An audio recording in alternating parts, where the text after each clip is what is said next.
welcome to the Etsy podcast. I'm your host, Justin McRoberts. I'm also, once again, my very own guest. This is a podcast that for years has been committed to and designed around helping you navigate the waters you are in, specifically the waters at the sort of often turbulent intersection of the arts and religion and leadership and culture. After years of interviewing people who work at those intersections, we decided, producer Dan Portnoy and I decided that the best way, one of the best ways, and more effective way, I guess, to actually help you navigate the waters you're in was to take your questions directly and specifically. So every week at Instagram, I take a series of questions on the arts and religion and leadership. I answer a few of those questions by way of text online, and then I build a podcast episode around the ones that either resonate more deeply with me at the time, or the ones that are kind of patterned after conversations I'm having, namely with clients as a coach of artists and entrepreneurs.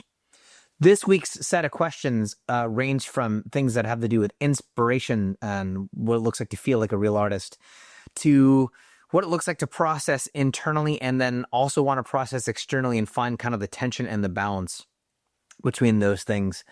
Also, a couple peripheral questions we might get to about my own work. It's actually kind of fun once in a while. Folks will ask about work that I haven't released or things that I'm up to. So I may get to some of that. We will see.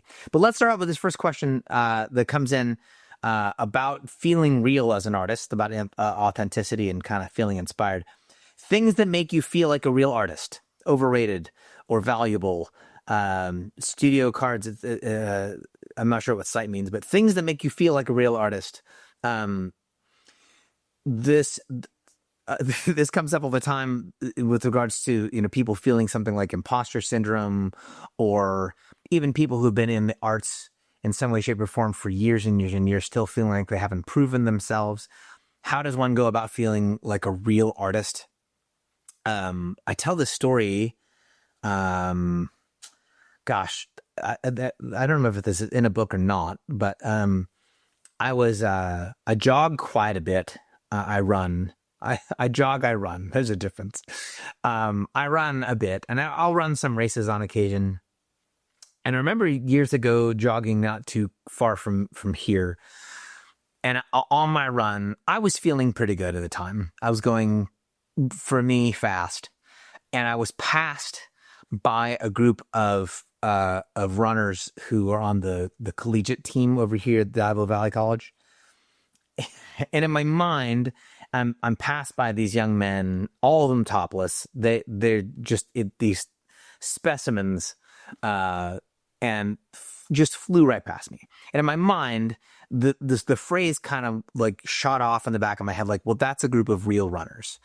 Like, oh, that's what it really looks like to run. And so I minimize myself, like, don't feel bad about me. I'm fine. But they took off. They ran past me. Oh, that's some real runners. Later on in the same jog, they passed me again, which, like, that didn't need to happen. And I do that because someone's better at, like, they're better at running. They're faster, I guess, at running. Like, they run faster. They also look better doing it.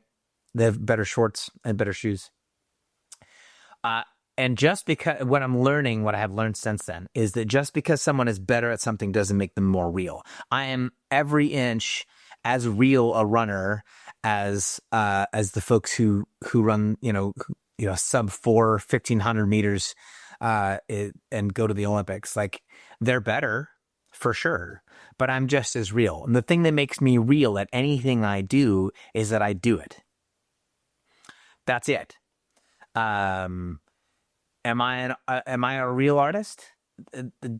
Yeah. Well, only insofar as I'm making art. What would make me fake as an artist is if I put together like a profile and I told people I'm going to write a book, or that I'm making paintings, or that I tell people I'm a poet, but that I haven't written any poetry. The only thing that makes you not real as an artist is the line between real and not real when it comes to the arts is doing the work. That's the real thing.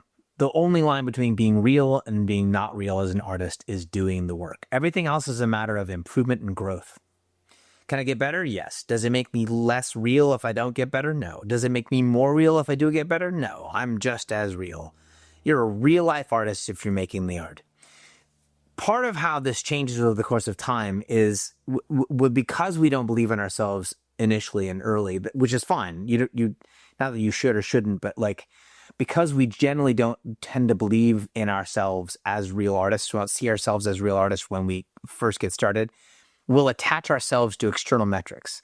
So we'll decide on a metric like, if I sell 1,000 copies of a book, then I will be a real author. Or really specifically, folks will say, if I can get myself published, then I get to be a real author. Or if I get published, I can be a real poet. Or if I get my stuff hung up in somewhere publicly, I'm a real painter. We attach ourselves to the external metrics. That's not necessarily good or bad. I do think it's limited, and here's why. Let's say, as an example, like you are really successful at any of those things. Because I work with a lot of authors, I will talk to folks on the regular who are 4 or 5 books into their publishing role, the publishing career. They've had 4 or 5 books. They've signed contracts with publishing houses. They've put books in the world, and they've sold well enough to get other book contracts. And they will still question whether or not they're real. They'll still question like whether or not they're a real artist or real author, because they're still doing the thing that I was doing when I was running, which is like, other people are selling more books. Other people are more popular. Other people are writing books that are maybe even like better in the same field or more beautiful in the same field, whatever. And they're comparing themselves to, like, by way of external metric. And because their metrics for being real or not real are external, they kind of lose themselves, and they still need to prove themselves. I think the value of external metrics when it comes the things that make you feel real as an artist, studio arts, studio cards, site, like what are the things that inspire me to feel good?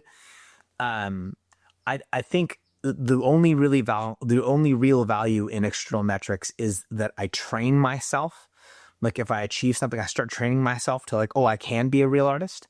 And then when that external metric becomes more and more disappointing or less and less satisfying, I then have to turn inward. So I think the real value of external metrics when it comes to whether or not I'm a real artist is that I eventually become disappointed in them, as I eventually, like, I'm not inspired or fulfilled by them, so that I will turn back inward and go to the place where, like, being real or not real actually matters.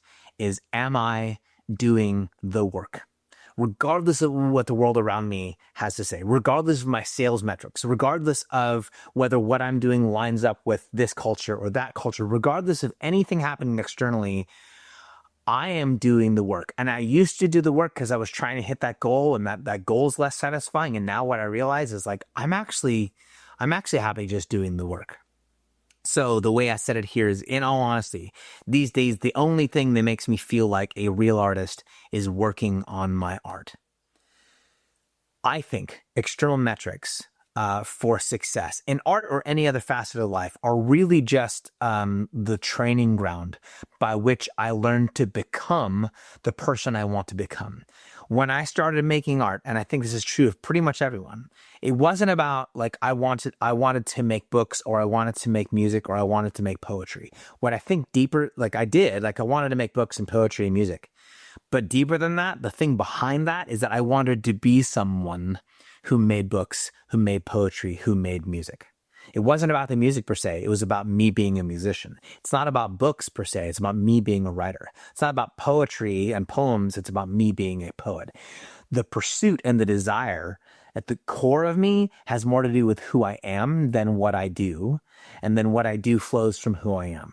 So what makes me feel real is I continue to do the work because that actually flows from my identity rather than being a way for me to chase down some external metric, like, whatever. So what makes a person real is doing the work. You're only a fake if you're pretending like you're doing the work and not doing it.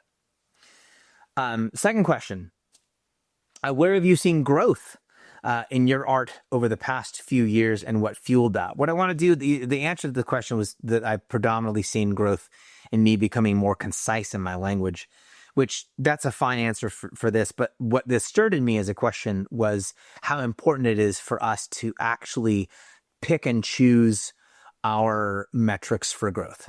So attaching this to the previous question about like external measurements for being real, it's okay to set external goals with regards. I'd like to sell 1,000 copies. I'd like to, get published in this. All that stuff is fine. But where long-term satisfaction comes is actually in questions like this: is where have I seen growth in myself?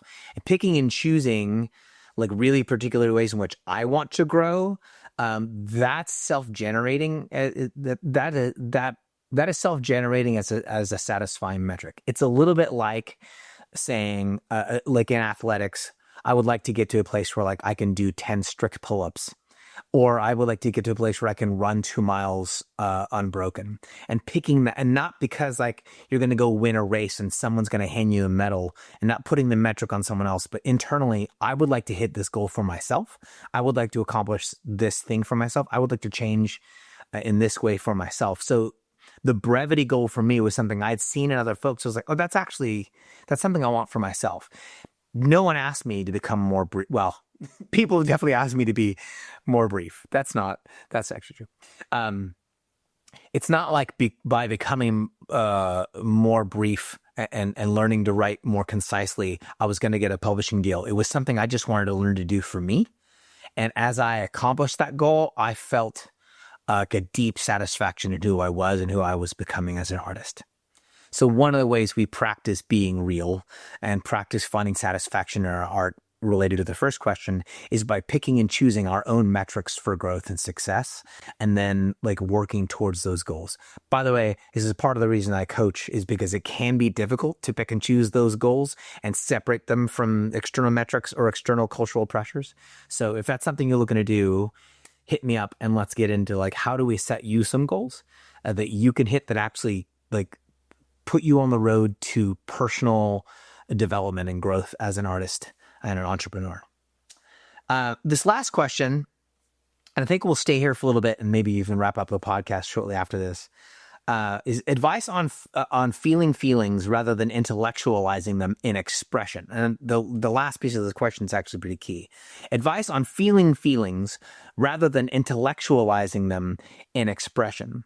And part of where this question comes from is saying things out loud and trying to share our feelings with someone else, trying to share your feelings with someone else, sometimes can lead to intellectualization. Like, I'm trying to explain my emotions in a way that you'll understand, and that can get in the way of me actually feeling my feelings. So the way I answer this question, there's another layer to this, was that I think the constant drive to tell everyone, online specifically, what I'm feeling while I'm feeling it, actually gets in the way of me feeling my feelings. Part of what it means to just feel my feelings maybe is like I just don't say it out loud. Not everything I feel is for public consumption.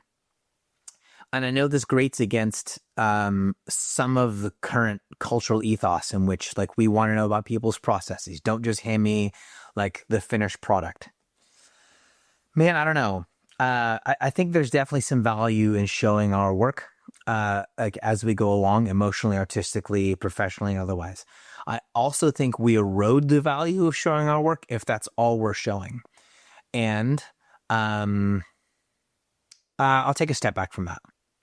So on a personal level, with regards to feeling your feelings versus over-intellectualizing them as we express them, I would suggest that if you are on the struggle bus with regards to like just feeling what's in you, take some time to stop saying it out loud to some people, or find fewer places to say it out loud. I think the noise of emotional vomiting, culturally and otherwise, has made it hard for us to feel our feelings, because there's a little bit of a pressure to like feel our feelings in a way that I can then grab and express and get some clicks and likes, whatever, or what have you.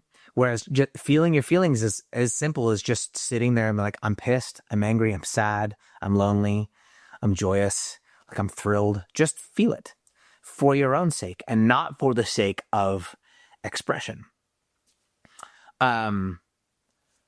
Which brings me to this. Is there a value in the public expression of our feelings? Absolutely.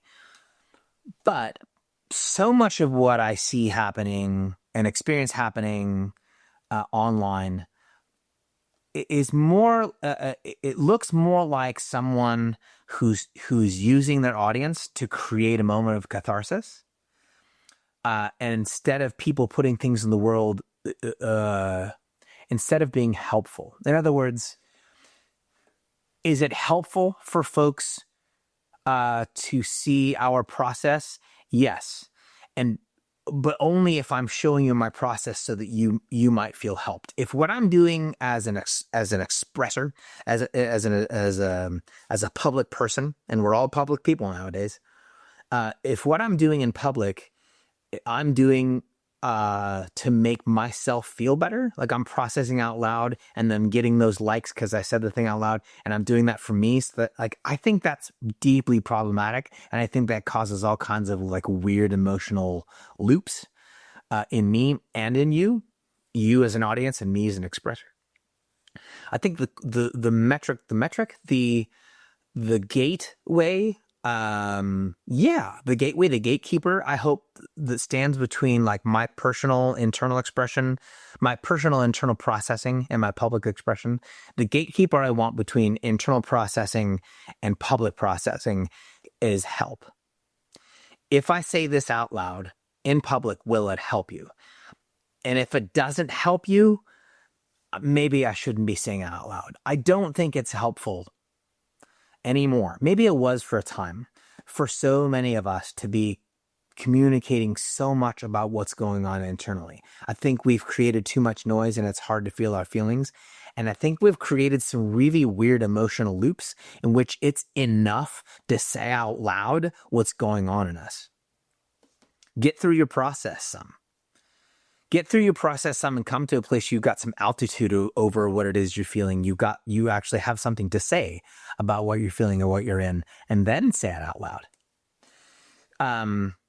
One of my favorite writers is a guy named Derek Sivers, and Derek Sivers tells a story, teaches this lesson in one of his books about basically sharing out loud too much and the way it truncates our personal development, growth, and fruitfulness. And what he says is, like, if you've got plans or dreams, things going on in you, don't tell your friends about it. Instead of saying like, hey, I'm going to run a marathon. This is the example he gives of the book. Don't tell your friends you're going to run the marathon. Maybe, tell a couple of people or something along those lines. Tell them afterwards. And the reason he says this is because the reason he says it in the book is because there is a satisfaction I get if I say, hey, I'm going to write a novel, and I tell my friends might give me the emotional feedback I want, which is like, they're like, dude, that's so awesome. I love it. This is so exciting. And I start to feel good about having told you. And that good feeling I have from having, I told you I'm going to write a novel and you're stoked for me, that can kind of kill it for me. And like, I got everything I needed. Part of why I wanted to write the novel is because I wanted people to see I could write a novel. And now my friends think it's cool that I even want to. So why even finish it? Because I got the emotional satisfaction of you thinking I'm cool for wanting to. If I decide I'm going to run the marathon, I tell people I'm going to run the marathon. They're like, that's awesome. We believe in you.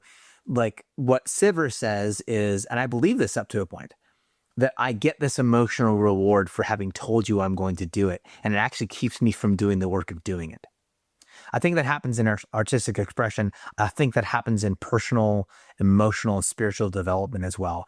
I think processing out loud too early in my process, specifically in the world in which we live, I get enough feedback from just saying my stuff out loud that it might actually truncate and satiate the desire that should be fulfilled by doing the work that this feeling requires or calls me to. So, advice on feeling your feelings rather than intellectualizing them in expression. Say less out loud and do more work, and get to a place where you've put some work in, you've felt those feelings, you know what they're for, you know what they're attached to, and you actually have something to say of helpfulness. You actually have done some work that brings you to the other side of a process. And then maybe it's a little bit more valuable to express those feelings you feel online or otherwise. Hope that was helpful. I've been wrapping up the podcast every week. Speaking of feeling our feelings and processing, Scott Erickson and I have put together a third prayer book. This comes out in October of this year, October 7th, 2025. And it's a prayer book for seasons of depression. It's called In the Low. These are feelings that we have felt. And these are visual prayers and word prayers that we spent some time processing. And we hope that this is helpful for you. So I'm going to read this from In the Low, appropriate for this podcast. My longings are part of who I am. They propel me outward and energize me to create. My imaginings are part of who I am. They draw me inward to see the beauty of my own soul.